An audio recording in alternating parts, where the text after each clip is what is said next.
Following the Second World War and the horrors against humanity that have followed it, the United Nations had been given the impetus that was required in order for them to create a modern international law of human rights. The driving force behind many Europeans' decision to undertake this action derived from their personal experience of having suffered enemy occupation and the horrors that had been associated with the evil regimes that had been inflicted on their people as well as those from neighboring states. These were highlighted to a further degree upon the completion of the Nuremberg Trials in 1946. Secondly, Europe after the Second World War had been ravaged. Its economy was at an unprecedented low, and the prospect of a further conflict between the East and the West as communist regimes were initiated in Czechoslovakia, Poland, Hungary, Romania, and Bulgaria appeared to hover over Europe. There was therefore a lot to unite the democratic nations within Europe at the time that the convention was born. The convention emerged at an early stage when proposals had been put forward by leading statesmen during the Second World War, which had later been followed by a non-governmental organization.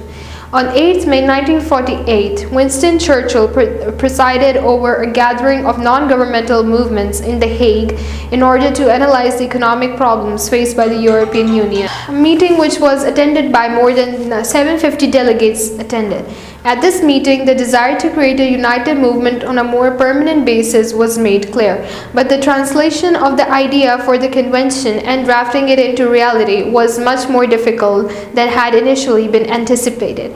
It could only be completed in terms that were acceptable to all of the states who would be signing themselves up for it. This in turn created political barriers that needed to be overcome. The convention was the primary initial achievement in creating a united organization of the member states, which would be known as the Council of Europe. In July 1949, the European movement produced a 32-page publication entitled European Convention on Human Rights, which was sent to the Council of Europe. The proposal was that convention would provide a moral basis and instrument which would push human rights and the maintenance of democracy to the forefront, as well as cementing a political basis founded on democratic principles and a respect for human rights. This was for the states already a member of the Union, but more so for those states who had yet to join the Union.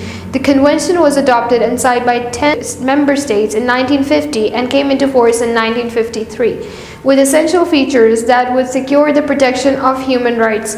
These encompassed a list of fundamental rights and freedoms, an obligation on states to secure these rights and freedoms, a system of enforcement, a right for individuals to take their government to the European Court of Human Rights if their human rights have been violated.